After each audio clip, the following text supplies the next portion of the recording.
Hi student, welcome to my YouTube channel. और अब मैं आपको बताने जा रहा हूँ कि हम जावा का सेशन रिलीज कर रहे हैं इंटरव्यू क्वेश्चंस एंड आंसर्स के लिए। और हमारा जो ये सेशन रहेगा वो अलग अलग टाइप के जावा के अंदर के इंटरव्यू क्वेश्चंस का कलेक्शन रहेगा। हम लोग जो स्टार्ट करेंगे वो Java fundamental interview question and answer से स्टार्ट करेंगे। पहला वीडियो हमारा इस पे बेस्ड रहेगा। सेकंड वीडियो जो हमारा रहेगा वो ऊप्स कॉन्सेप्ट पे बेस्ड रहेगा। थर्ड वीडियो जो हमारा रहेगा वो जावा collection interview question and answers पे बेस्ड होगा। फोर्थ हमारा जो वीडियोस रहेगा वो जावा स्ट्रिंग एंड एरे कॉन्सेप्ट पे बेस्ड होगा। और फिफ्थ हमारा जो सेशन रहेगा वो exception handling, file handling and threading पे बेस्ड होगा। ठीक है, इसमें मैं आपको बहुत ही बारीकी से जावा में किस तरीके के क्वेश्चंस पूछे जाते हैं और उसका आंसर आपको कैसे देना है, उन सभी चीज़ों के बारे में बहुत ही डेप्थ में बताने वाला हूँ। और मैं साथ में आपको ये भी बताने वाला हूँ कि किस तरीके से आप इन चीज़ों को याद रख सकते हैं, या मैं आपको हिंट प्रोवाइड करूंगा जिससे आप इस क्वेश्चन को कितना अच्छे से याद रख सकते हैं और कैसे आप एक्सप्लेन कर सकते हैं। ठीक है, तो आप ज़्यादा से ज़्यादा मेरे चैनल्स पे जुड़िए और इन सभी वीडियोस को अच्छे से देखिए। ये आपके लिए बहुत ही फायदेमंद है, आपके इंटरव्यूज़ के लिए बहुत ही बेनिफिशियल है। हाय, आई एम शिवा गौतम। और आज के सेशन में मैं आपको बताऊंगा कि जावा के अंदर बेसिक फंडामेंटल इंटरव्यू में किस टाइप के क्वेश्चन पूछे जाते हैं। ठीक है, तो today topic I will discuss about interview questions of Java for basic fundamentals. Okay, मतलब जो फंडामेंटल लेवल पे जो जावा के क्वेश्चन क्या पूछते हैं उसके बारे में डिस्कशन करना चाह रहा हूँ। तो देखो, सबसे पहले जैसे आप जावा के इंटरव्यू के लिए जाते हैं तो सबसे पहले तो मैं आपको ये क्लैरिफाई करना चाह रहा हूँ कि सबसे इनिशियल स्टेप में जो जावा के बिल्कुल प्राइमरी क्वेश्चन होते हैं, मतलब जो जैसे मैं प्राइमरी क्वेश्चंस का जैसे मैं कुछ एग्जांपल्स आपको बताता हूँ कि जैसे आपसे पहला क्वेश्चन तो सामने वाला यही पूछ सकता है कि C++ और जावा इन तीनों लैंग्वेजेस में क्या डिफरेंस है। ठीक है, तो आपको इसका आंसर पता होना चाहिए कि C++ जावा में क्या डिफरेंस है। तो इसको किस तरीके से आपको आंसर देना है, तो आपको ये बताना है कि सी एक स्ट्रक्चर्ड प्रोग्रामिंग लैंग्वेज है, सी एक मदर लैंग्वेज है। ठीक है, सी लैंग्वेज के फीचर्स को C++ ने सॉल्व किया और C++ एक ऑब्जेक्ट ओरिएंटेड प्रोग्रामिंग लैंग्वेज है। ठीक है, जो पूरी तरह से ऑब्जेक्ट ओरिएंटेशन कंसेप्ट को फॉलो नहीं करती है। ठीक है, आपको C++ के लिमिटेशंस भी पता होना चाहिए, पर आपको शॉर्ट में बोलना है। ऐसा नहीं कि C++ में बोल रहे हो तो आपको 10 मिनट तक C++ में ही बोलना है, ऐसा नहीं है। आप C++ का जो मेन डिफरेंस बताइए कि C++ is based on object oriented programming, means object oriented programming based language है। ओके, फिर आप जावा बता सकते हैं कि Java pure object oriented programming language है।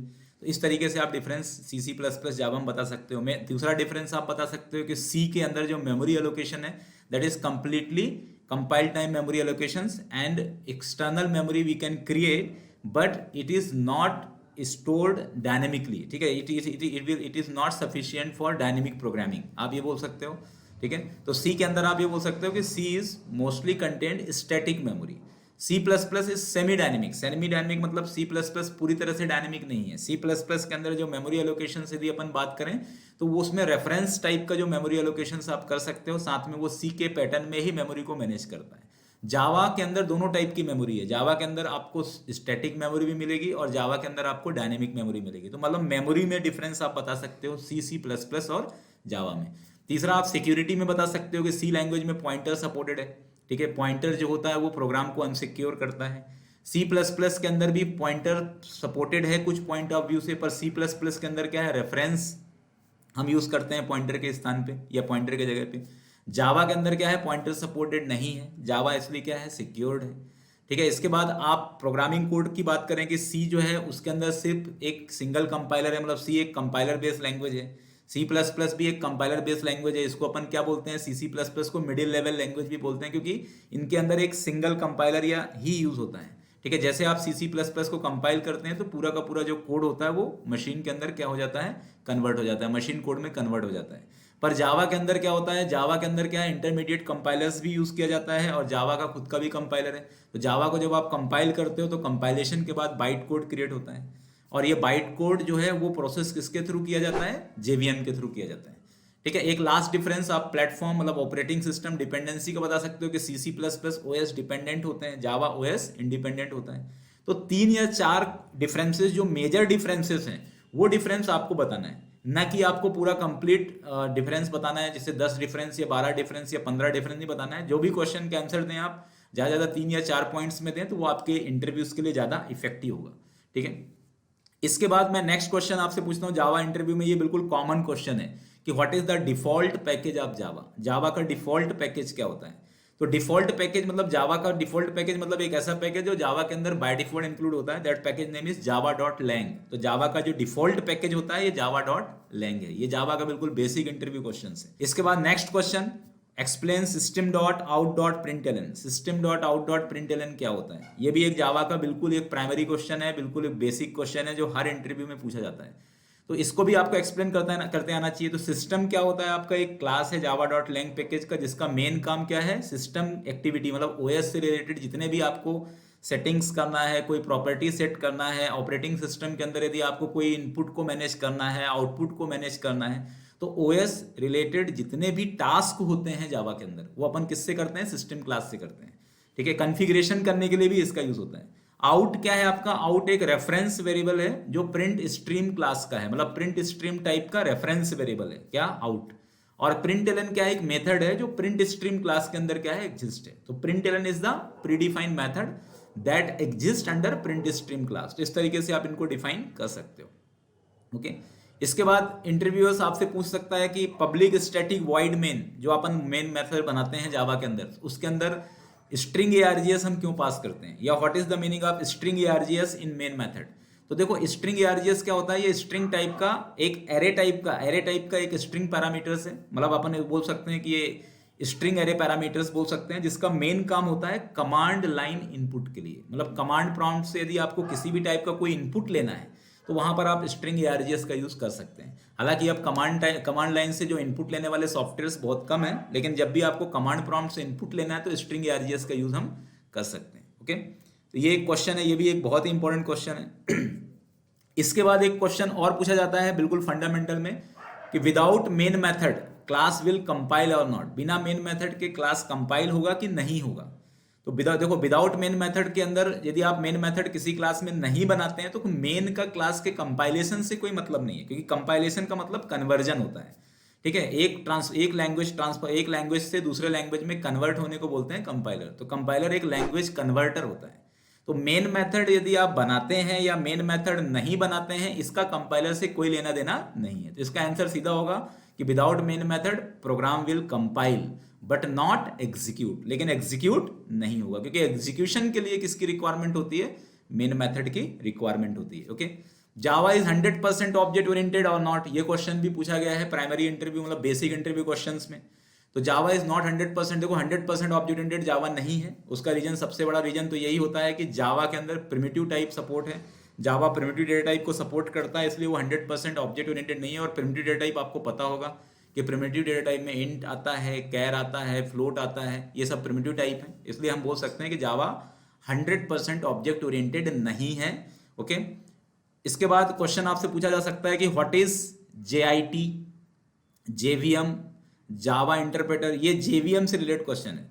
तो JIT मतलब होता है जस्ट इन टाइम कंपाइलर। ठीक है, ये आपका जावा का रन टाइम कंपाइलर होता है जो byte code to machine code convert करता है।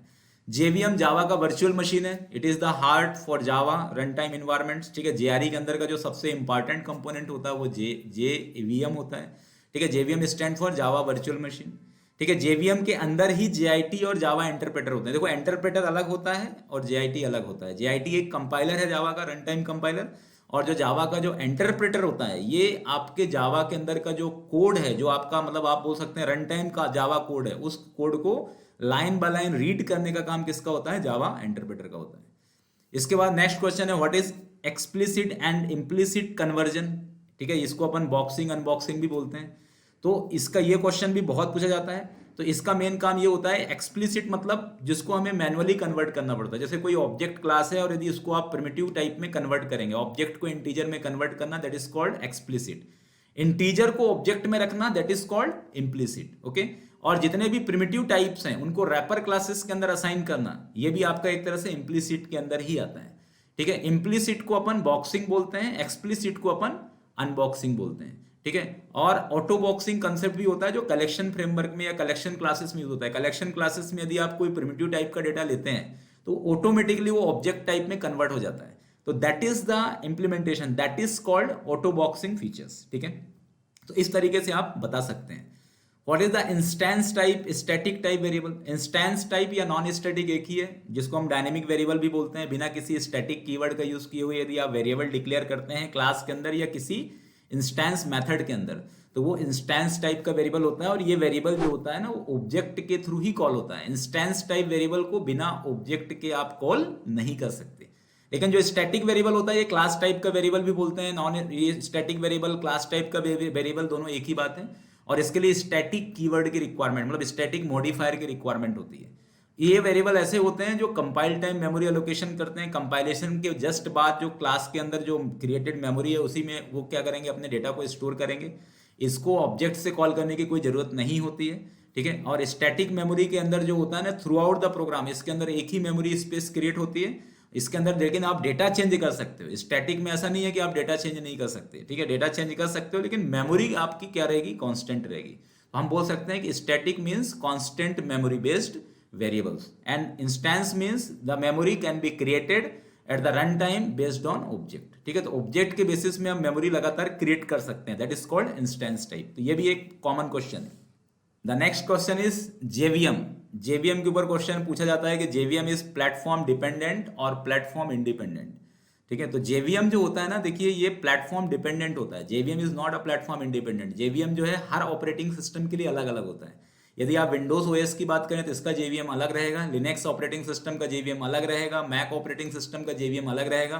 तो JVM will be different for different operating system, her operating system का जेवीएम अलग अलग रहता है। इसके बाद जैक्ड एरे क्या होता है, तो जैक्ड एरे एक्चुअली क्या है, जावा में एक अनस्ट्रक्चर्ड एरे होता है जिसको अपन बोल सकते हैं कलेक्शन ऑफ रो एलिमेंट्स। तो बहुत सारे रोज का जो कलेक्शन है उसको अपन जैक्ड एरे बोलते हैं। जैक्ड एरे का अंदर सबसे बड़ा प्लस पॉइंट ये होता है कि हम हर रो के अंदर डिफरेंट कॉलम एलिमेंट्स असाइन कर सकते हैं। तो we can assign different number of column elements for each array, ठीक है। ये देखने में आपको ऐसा फील होगा जैसे ये मल्टी डायमेंशनल एरे ही है, लेकिन इसका जो स्ट्रक्चर होता है वो मल्टी डायमेंशनल एरे से क्या होता है, डिफरेंट होता है, ठीक है, जिसको अपन बोलते हैं जैक्ड एरे। तो jagged means the array that has no any proper structure and we can contain any number of elements for each row, okay. इसके बाद ये क्वेश्चन एक बहुत सिली क्वेश्चन है, ब्रेक कंटिन्यू स्टेटमेंट में क्या डिफरेंस है। तो ब्रेक मतलब होता है किसी भी लूप को यदि आपको एक्सप्लिसिटली टर्मिनेट करना है, जैसे आपने लूप चलाया 1 से लेके 10 तक फॉर लूप, अब आपको लूप को आपको थर्ड स्टेप में ही क्या करना है, टर्मिनेट करना है, तो वहां पे आप ब्रेक लगा सकते हैं।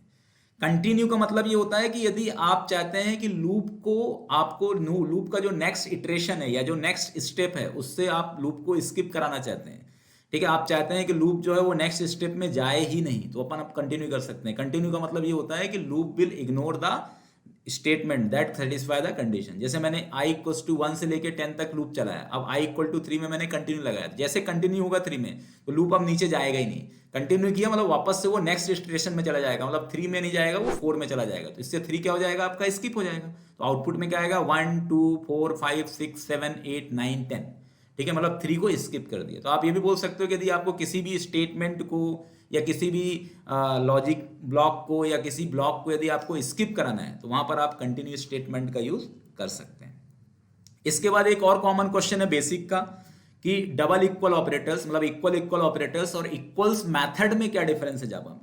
तो देखो डबल इक्वल ऑपरेटर्स जो होता है ना ये वैल्यू टाइप कंपैरिजन के लिए होता है, और इक्वल्स मेथड जो होता है वो रेफरेंस के अंदर जो करस्पॉन्डिंग वैल्यू होती है उसको कंपेयर करता है। इक्वल्स मेथड जावा के अंदर ऑब्जेक्ट क्लास का मेथड है। डबल इक्वल ऑपरेटर जैसे आपने इंट कंपैरिजन करना है, इंटीजर वैल्यू का कंपैरिजन करना है या प्रिमिटिव टाइप के किसी भी एलिमेंट का कंपैरिजन करना है तो आप डबल इक्वल ऑपरेटर को प्रीफर करिए। लेकिन जब आपको ऑब्जेक्ट कंपैरिजन करना है, रेफरेंस कंपैरिजन करना है, हैश कोड के अंदर कंपैरिजन करना है, ऐसे केसेस में यदि आपको कंपैरिजन करना है तो वहां पर आपको डबल इक्वल ऑपरेटर यूज नहीं करना, वहां पर आपको इक्वल्स मेथड का यूज करना है, ठीक है। क्योंकि इक्वल्स मेथड क्या होता है कि ये इंटरनली उस रेफरेंस के अंदर जो आपका डेटा रहेगा उसको कंपेयर करेगा। इसलिए स्ट्रिंग कंपैरिजन में, खासतौर से स्ट्रिंग कंपैरिजन के अंदर यदि आप मैनेज कर रहे हैं तो वहां पर आप इक्वल्स मेथड ही प्रीफर करिए।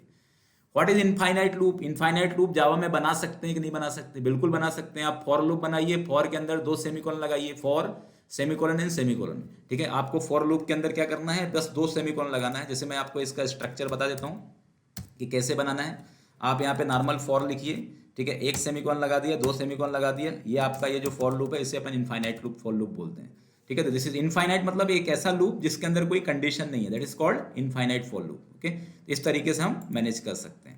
क्लास लोडर क्या है, class loader is the most important component of JVM. जैसे आप जब भी आप जावा जेवीएम जावा वर्चुअल मशीन की बात करें तो सबसे इनिशियल कंपोनेंट क्या होता है, क्लास लोडर होता है, ठीक है। जब भी आपका जो क्लास फाइल है वो क्लास लोडर के थ्रू ही क्या होती है, लोड होती है, और उसी के थ्रू क्या होती है, एग्जीक्यूट होती है। What do you mean by JDK file, what is the difference between JDK, JRE and JVM, ये भी क्वेश्चन पूछा जाता है। तो देखो जेडीके एक्चुअली क्या होता है, जावा के अंदर का एक पर्टिकुलर सॉफ्टवेयर है, जावा के अंदर का एक प्रोग्राम सेट है जिसके थ्रू आप जावा प्रोग्राम को चला सकते हो। तो जेडीके मतलब हम बोल सकते हैं कि जावा का सॉफ्टवेयर पैकेज को हम जेडीके बोलते हैं। अब जेडीके के अंदर, जावा के अंदर जो रन टाइम के अंदर जो एक्टिविटी करेगा वो कौन कहलाएगा, जेआरई, जावा रन टाइम एनवायरमेंट, ठीक है। तो जेडीके के अंदर क्या है, जेआरई है, और जेआरई के अंदर क्या है, जेवीएम है। जेवीएम क्या है, जावा वर्चुअल मशीन, जो जेआरई के अंदर क्या होता है, एग्जिस्ट करता है। तो जेडीके सुपर सेट हो गया, और उसके अंदर जेआरई हो गया, और जेआरई के अंदर क्या हो गया, जेवीएम हो गया। तो ये पूरा का पूरा क्या है, एक हायरार्की होती है। ओके, तो जैसे आप इंटरनेट से डाउनलोड करोगे तो आपको जेडीके का पूरा क्या मिलेगा, किट मिलेगा, पैकेज मिलेगा। आप उसको एक्सट्रैक्ट करेंगे तो उसके अंदर आपको जेआरई मिलेगा, ठीक है। जब आप जावा के सॉफ्टवेयर को इंस्टॉल भी करते हो, खासतौर से विंडोज के अंदर, तब भी आप देखना कि जावा के अंदर जब आप जाओगे तो वहां पे आपको जेडीके मिलेगा, जेडीके के अंदर आपको जेआरई मिलेगा। ओके, तो जेडीके एक कॉमन लाइब्रेरी है, जेआरई उसका एक सब पार्ट है, और जेआरई के अंडर में क्या कौन काम करता है, जेवीएम काम करता है, ठीक है। तो ये क्वेश्चन आप बिल्कुल ध्यान रखिए। ओके, तो ये बहुत ही इंपॉर्टेंट क्वेश्चंस हैं। Heap memory and stack memory क्या होती है जावा में, ठीक है। हीप मेमोरी जो होती है वो रन टाइम में क्रिएट होती है, और ये मेमोरी बेसिकली ऑब्जेक्ट के थ्रू क्रिएट होती है। स्टैक मेमोरी जो होती है, ये स्टैक मेमोरी जो होती है ये आपका एक पोर्शन है मेमोरी का, क्लास टाइप का जो मेमोरी हम इसको बोल सकते हैं, जो ऑटोमेटिकली क्रिएट होगी हर एक प्रोग्राम के लिए जब हम प्रोग्राम को कंपाइल करेंगे। ओके, तो ये मेन डिफरेंस रहता है। ये क्वेश्चंस जो मैंने अभी आपको बताया, these all questions is very important for you. आप इन सभी क्वेश्चंस के लिए प्रिपेयर करिए, ठीक है। और ये आपके इंटरव्यूज के लिए, जब आप इंटरव्यूज में जाएंगे तो शुरुआत के जो 5 मिनट्स होते हैं किसी भी इंटरव्यू में, तो इससे रिलेटेड क्वेश्चन ही पूछे जाते हैं। और जैसा कि आपने सुना है कि first impression is the last impression, यदि आपने शुरुआत के 5 मिनट्स इंटरव्यू में अच्छे क्वेश्चन के आंसर नहीं दिए तो आप फिर कितने भी अच्छे एक्सपर्टीज हो जावा में, आपको बहुत अच्छे से फ्रेमवर्क का नॉलेज है, बहुत अच्छे से डेटाबेस का नॉलेज है, लेकिन आपने फंडामेंटल क्वेश्चंस के आंसर नहीं दिए तो फिर आगे इंटरव्यूअर आपसे अच्छे क्वेश्चंस पूछेगा नहीं। इसलिए आपने जनरली देखा होगा कि इंटरव्यू किसी का 5 मिनट होता है और किसी का इंटरव्यू 50 मिनट होता है और किसी का इंटरव्यू 2 घंटे भी होता है। तो what is the difference on that? तो मेन डिफरेंस यही है कि जो फंडामेंटल क्वेश्चन के आंसर देता है उससे समझ में आता है इंटरव्यूअर का कि इसका लॉजिकल कंसेप्ट, इसका जो इनिशियल कंसेप्ट है, इसका जो बेसिक कंसेप्ट है वो क्या है, क्लियर है। इसलिए आपको पहले फंडामेंटल पे फोकस करना है, उसके बाद ही फिर आपको एडवांस चीजों पे जाना है। ये मेरा सजेशन है, ठीक है। Thank you to watching this interview session.